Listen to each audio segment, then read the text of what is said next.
Nope, that's it. That's the smallest portion that's to it. I made it.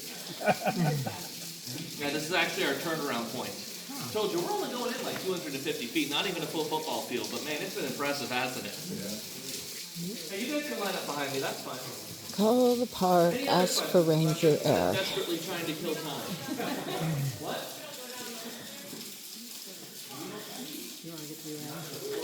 Not past him. They can't go. We're the guards. Oh, okay. Can't go past. He said not to let anybody pass.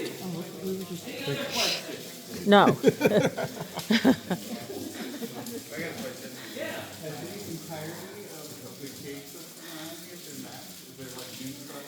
that's a good question. Has the entirety of the cave system been mapped? No, not even close. So whenever you map a cave and you're mapping a passageway, you have to actually find the end of that passageway before you can go up and check the stuff you found. So let's say you map a 2-mile-long passageway. And along that way, let's say you found, I'm just going to take a random number and say 35 side passageways. Because you haven't checked them, they're called unchecked leads. And they have to go back and become checked. So let's say you finish that big 2-mile passageway, and so you want to go check those leads. You have to start with that first one.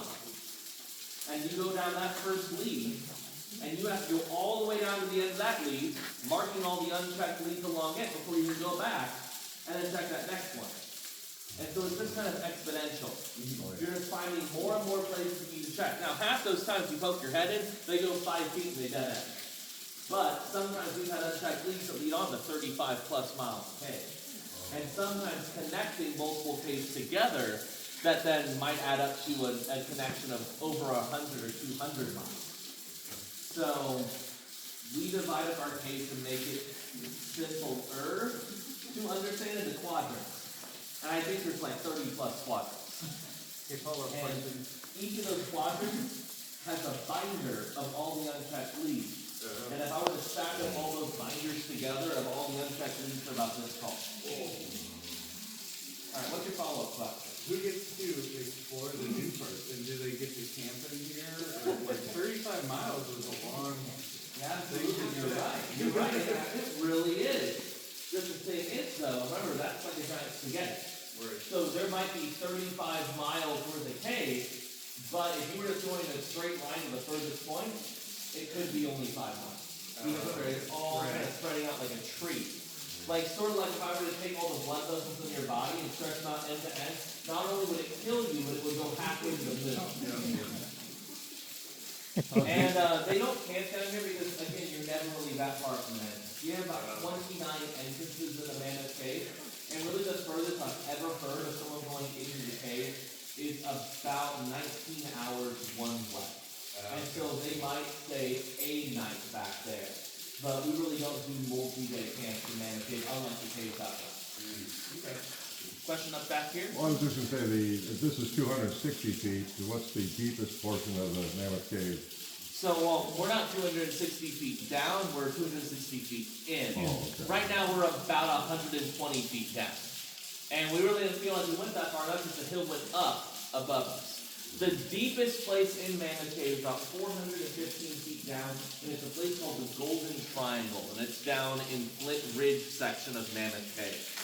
I thought it was like some, philosophical reason it was called the Golden Triangle. Maybe it was a connection point between all the good things. No, there's some weird mineral formation that looks like a yellow triangle on the cave wall, so they call it the Golden Triangle. I was really unimpressed when I heard that. But what it does terrify me, though, is because that area is actually at the water table. And normally, there's about shin to knee-deep water in this room. And there's holes in the floor. The first guy that walked in there didn't know that. And he went down into one of those holes when he walked across the room for the first time. Thankfully, he made it back up. I don't want to go there. No. All righty, folks. Now, let me tell you a little bit more about Mammoth Caves in general. So what I need you guys to do is please look up. Look that way. What is missing? Stalactites. Where's the pretty stuff, Ranger? Well, that's not here. Because we've transitioned into a different stage of cave development. I like to think of cave development as three distinct stages. You have living caves, you have dormant caves, you have dying caves. And we have examples of all three of those things right here at this one point. Right there, folks, is living cave. That is being carved out. That is growing about 1 millimeter every single year. And from pilot rangers that have worked here for the better part of their lives, they said that back in the 80s, it was coming out in bigger holes. And so in 40 years, it's moved that much. It may not be that much, but that is an appreciable difference well inside a human lifetime. I'm looking forward to seeing how that's going to change in my lifetime. It's going to be super cool in like 40 years when I'm still working here and I can talk about how much that has moved and I've seen it. But eventually that water is going to find a better way. I mean, man, look directly above you. Doesn't that look oddly similar? The water used to be coming through there. Both of y'all would have been drenched. But it found a better way and it dried out. Just like where we're standing right now. Please don't touch the cave. So, right where we're standing is used to be an ancient river. And water would have coursed through here, but that water found a better way.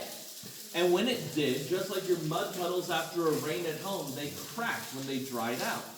The same thing happened here. The rocks cracked. And when they did, a few rocks fell. Small ones. But with that, the cave stabilized. And as long as water is not in a cave, as long as there's no dripping water or running water or floods or anything, it's going to stay the same. Nothing is going to change it. It is like a perfect time capsule. That rock sitting on that ledge up there has been sitting there since the water left millions of years ago.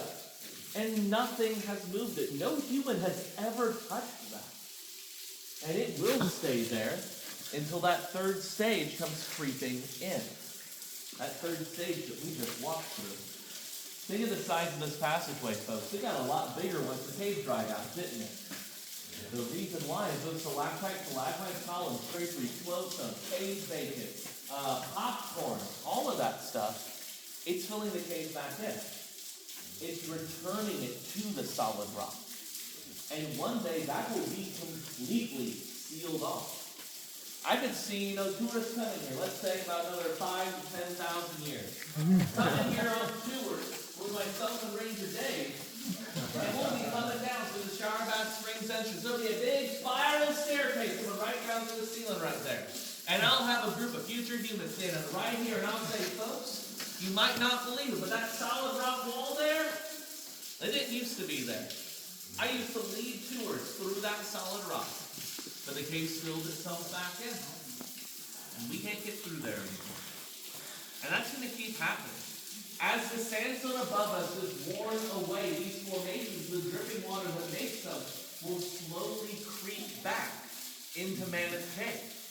Soon formations will begin to grow here. And I'll have to walk folks further back that way to show them the dry cave. That is how a cave dies. As it is filled in by formations, or maybe it destabilizes because of all the water coming in, just like a leak in your roof that you ignored, your roof might cave in eventually. The same thing will happen in our cave. Eventually, that is going to be the end. But our cave is so massive, our roof in some areas is over 100 feet thick.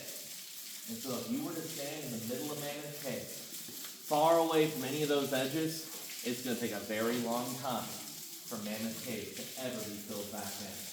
And all those other pretty caves out there full of those beautiful formations, like Luray or Diamond Caverns or Carlsbad, all of them will be solid rock long before water ever reaches the deepest point from Mammoth Cave. Pretty cool, right? And let me tell you just one other fun thing. That also means all of our tourist trails are going to be preserved.